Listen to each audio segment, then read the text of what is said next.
Hello everyone, আশা করি তোমরা সবাই খুব ভালো আছো। আমিও খুব ভালো আছি। তো আজকে আবার চলে এসেছি নতুন একটা ব্লগ নিয়ে।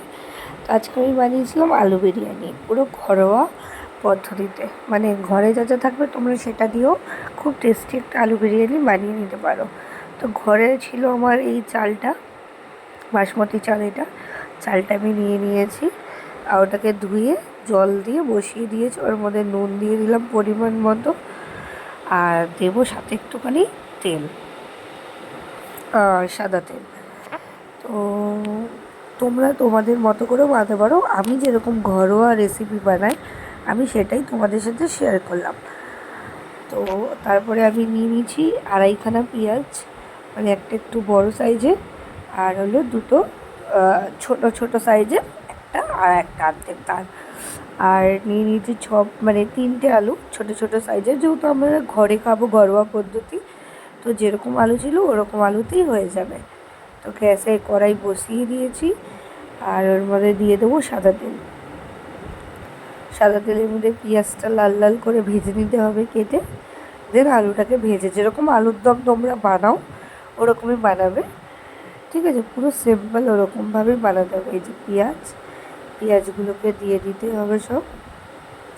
তোমরা আঁচটাকে একটু কমিয়ে নেবে, কেন এটা খুব জোরে ছিল বলে আমার পেঁয়াজগুলো একটু বেশি লাল লাল হয়ে গেছিলো।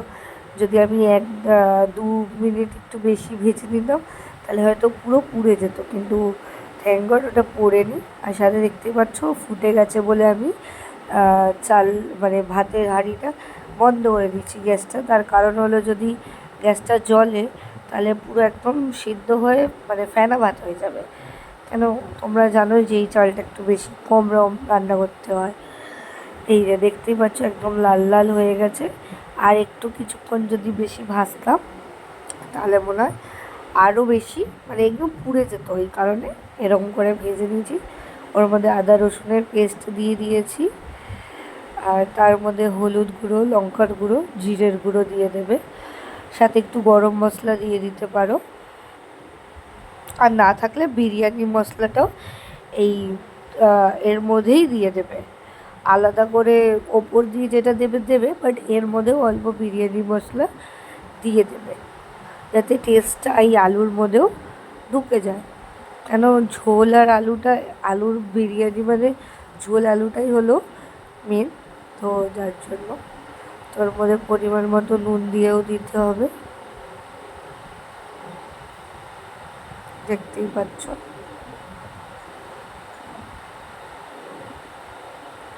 আর আমার কাছে আমি দম অবধি দিয়েছি, বাট এটা একদম ঘরোয়া পদ্ধতি। তোমরা চাইলে এর মধ্যে টক দইও দিতে পারো। ঘরে যা যা থাকলে আমি সেটা দিয়ে মোস্টলি বানিয়েছি। আমার ঘরে টক দই ছিল না তাই আমি দিইনি, বাট যদি তোমাদের ঘরে টক দই থাকে অবশ্যই তোমরা দিতে পারো, কোনো অসুবিধা নেই। তেল, হলুদ গুঁড়ো, লঙ্কার গুঁড়ো সব দিয়ে দিয়েছি। আর কালকে বৃষ্টি হচ্ছিলো, তো সবাই মোটামুটি খাচ্ছিলো খিচুড়ি। তাই ভাবলাম চলো আজকে তাহলে একটু আলু বিরিয়ানি বানানো যাক।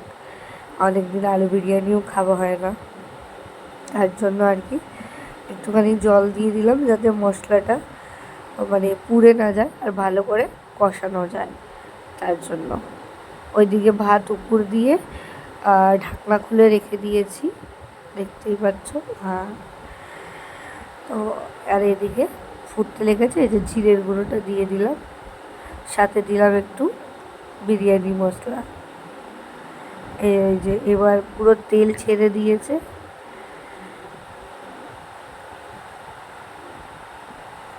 দেখতে পাচ্ছ পুরো তেল ছেড়ে দিয়েছে, মানে মশলাটা খুব ভালো করে কষানো হয়ে গেছে। তাহলে এর মধ্যে এবার জল দিয়ে এটাকে সিদ্ধ হওয়ার জন্য রেখে দিতে হবে।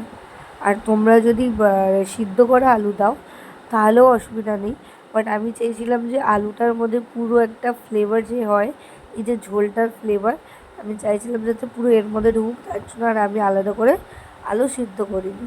যারা ভাববে আলু সিদ্ধ করে তারপরে এই তরকারিটা বানাবে সেটাও করতে পারো, বাট আমি এরকম করে বানিয়েছিলাম। এই যে অলমোস্ট এই যে পুরো আলু সিদ্ধ হয়ে গেছে। এরপরে এবারে ভাতটা দিয়ে দিতে হবে, আর গোলাপ জল, কেওড়া জল, চাইলে মিঠা আতর দিতে পারো। আমি মিঠা আতরটা আসলে দিইনি। এই যে ভাতটা দিয়ে দিয়েছি, আর এর মধ্যে একটুখানি বিরিয়ানি মশলা, গোলাপ জল, কেওড়া জল, আর সাথে ছিল একটু লেবু দিয়ে এটাকে দমে বসাতে হবে। তো এই যে দমে, আর অল্প ঘিও দিয়ে দেবে। এবার সেটা তোমরা তোমাদের পরিমাণ মতো দেবে। আমি তো 2 চামচের মতো দিয়েছিলাম, 2-2.5 চামচের মতো, তার জন্য। আর এরকম এই পদ্ধতিতে তোমরা বানিয়ে দেখবে, খুব খুব সুন্দর হয় খেতে। আর 5-10 মিনিটের জন্য এটা দমে রেখে দেবে, একদম আস্তে সিম আঁচে তোমরা রেখে দেবে।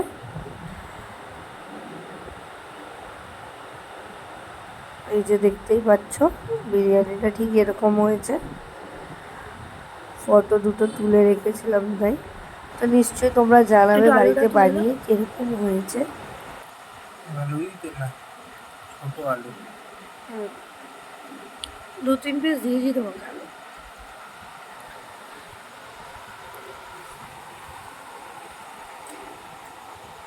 বলবে না কেমন হয়েছে। ও মা গো।